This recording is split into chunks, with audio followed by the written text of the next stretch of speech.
Don't blink, it's your boy Yank. Welcome to the show.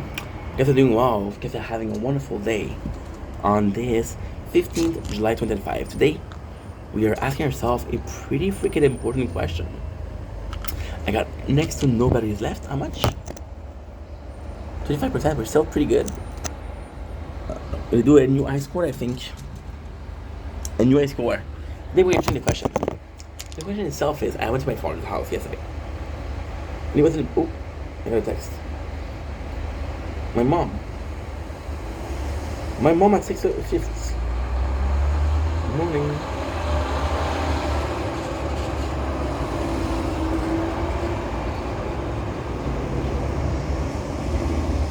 This restarted. I don't know why.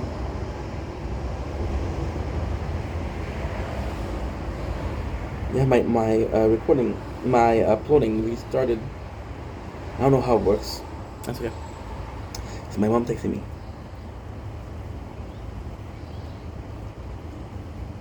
Whoa. She sent me a picture of the moon. It's super nice. Okay. I'm sorry about that. Then we went to my father's house and he was in a bad mood. Right? And yesterday, so what happened yesterday was I went to a friend of him work, and it was very physical work. It was construction work. So my body was destroyed because, again, we're not in shape, right? So I went to my father's house hoping to pick up the bike because the guy's gonna get operated today. I told you guys about it. So I was like, okay, well, when I get the bike, it'll be quicker to go home with the bike, and I won't have to worry about it for a couple of days, where hopefully my body will work today. That's yesterday thinking. Yesterday thinking is, what if my body's gonna be tomorrow? I'm not gonna be too sore. I'm seeing how sore I am. It's not that bad. I got to work today in about 5 hours, and I'm ready to go. Right? I'm gonna be able to take a warm bath, sleep a little bit, and I'll be good to go. Right? I was like, okay, well, I'm gonna get my bike. So yesterday my bike wasn't ready because we had to put the grease. And then I was like, fuck. So the grease. And he was in a bad mood. And because of his bad mood, he was a bit more aggressive. And yesterday there was a couple of times where he asked me if something I was saying. So for example, right? I asked him for a lift because I'm like, Dad, please, I'm in pain.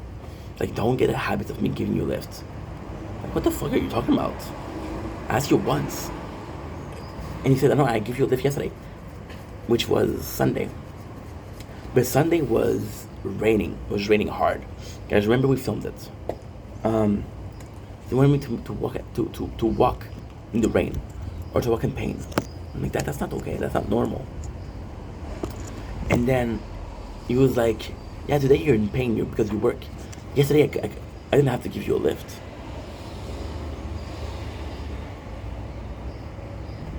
And I was like, are you kidding me?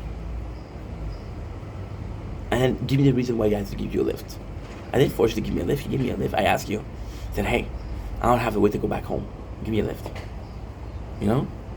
And then his phone was charging. And I told him it's charged. Pick it up in case because he gave me a lift to come back. I said, pick up your phone just in case. And I told him it's charged completely. Don't worry about it. It's 100%. It's like, no, it's 95. And I'm like, why would I lie about that? Right? And then he's looking at the phone, like, oh, you're right. And that's not the last thing. The door. He's working upstairs. He had a duplex, he's working upstairs. There's a lot of dust. So leave the door open. That way, it circulates in the hallway. I don't know why, I'll be honest. And he put a like a door stopper. And I went to close the door. Say, don't close the door. Right? I said, I don't even close the door. And then he got mad at me, gave me shit, went upstairs to check if the door was closed. And I was like, why am I seen like a liar? Now, this is kind of an important thing. Because the subject in this video is not my father. The subject of this video is people doubting you, right? So, as a person who lied in the past a lot, used to being doubted. It's okay, it happens, right? I was 20, I was young, I was dumb. I hurt people. I hurt a lot of people because I was lying. So the consequences, people, but all perfect. Will do, Mom. Love you. And even my mom, I'll talk to her, she's like, oh, you're joking. You know? And again, I hurt people, so the consequences, which is losing their trust, is absolutely normal. You see, but this is also very sarcastic because when I'm lying, or when I was lying, I was like, oh yeah, I lost their trust, well, I deserve it. But now I'm not lying, and I'm like, well, fuck you should trust me, right? But the difference between you lying and not lying doesn't change. It's how people view you. People perceive you as a liar. It doesn't matter if you're saying the truth or a lie. They'll think that you're lying, right? And then I was like, okay, well, how do I deal with this, right? And it's funny because yesterday and this morning we did a video on emotions and how people are perceiving your emotion, how you deal with your own emotion, blah, blah, blah, blah, blah. And I was like, well, this is kind of the same thing, right? How do you deal with a person that's like that? How do you deal with a person that's in a bad mood? How do you deal with a person that doesn't trust you? See, trust is earned, it's not granted. People are not going to trust you. How do you deal with that? Do you just say, fuck you, you don't trust me? Which is the reaction that I had yesterday, right? Or you're understanding that they don't trust you. See, I think, we just did a video about that too. Did a video about anarchy and order. I think we're in a very special position. I think if we like a person, there's no problem. I think if we don't like a person, it's two cases. Either I'm going to spit in your face, or I'm going to ignore you. And then when you have to deal with that person, like, oh, what the fuck am I supposed to do? Right? But this, what the fuck am I supposed to do? It's actually quite normal. Not everybody in your life is going to like you, you know? But everybody who's going to, in life is going to trust you. Trust is a hard thing. How many of people in your life that you don't trust? And then you expect people to trust you. When somebody's mad at you, or mad at me, okay? Before I was like, okay, well, fuck you, you're mad at me, fuck you. But I'm like, okay, well, why they're mad at me? And then, this was, let's say a couple of months ago. And then, more lately, I'm like, you know what? I don't agree with why you're mad at me. I don't agree with that. You're mad at me for a reason I think is stupid. Right? And that can happen, right? That can absolutely happen. However, instead of saying that, what I'll say is, I don't agree with you, but you're entitled to be mad. If you want to be mad, it's your right. I cannot tell you, don't be mad at me because I didn't do nothing. No, if you're mad at me, be mad at me. Right? It's a question of living with that. It's a question of living that. See, with a person that doesn't trust you, there's no use trying to justify yourself because they're not going to trust you. So this is wasted energy. This is wasted. So what you're going to do, just be comfortable. Just be in confidence. I know I'm saying the truth. And there's also the question of, you know that you're saying the truth. You know that you're a good person. You know that you didn't do anything wrong. The fact that they don't know, the fact they haven't realized that you're not wrong, that you're not lying.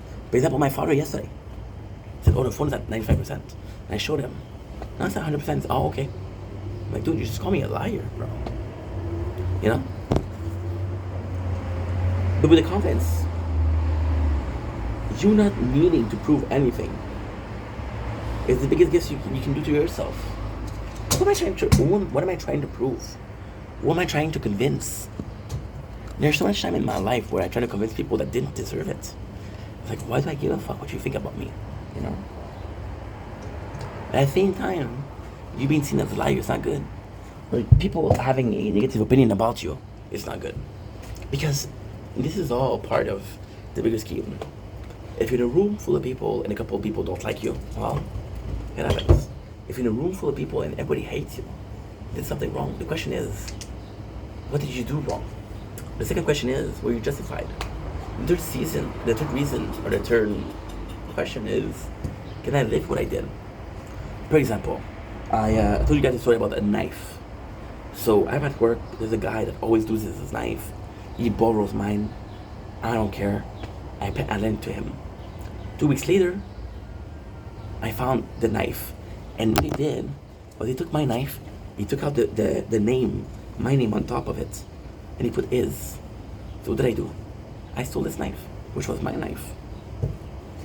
And then in the law and the eyes of everybody, I stole it. And his excuse was like, yo, he gave it to me. I lent it to you, right? But technically, yes, I did give it to you. Because I should have asked it back.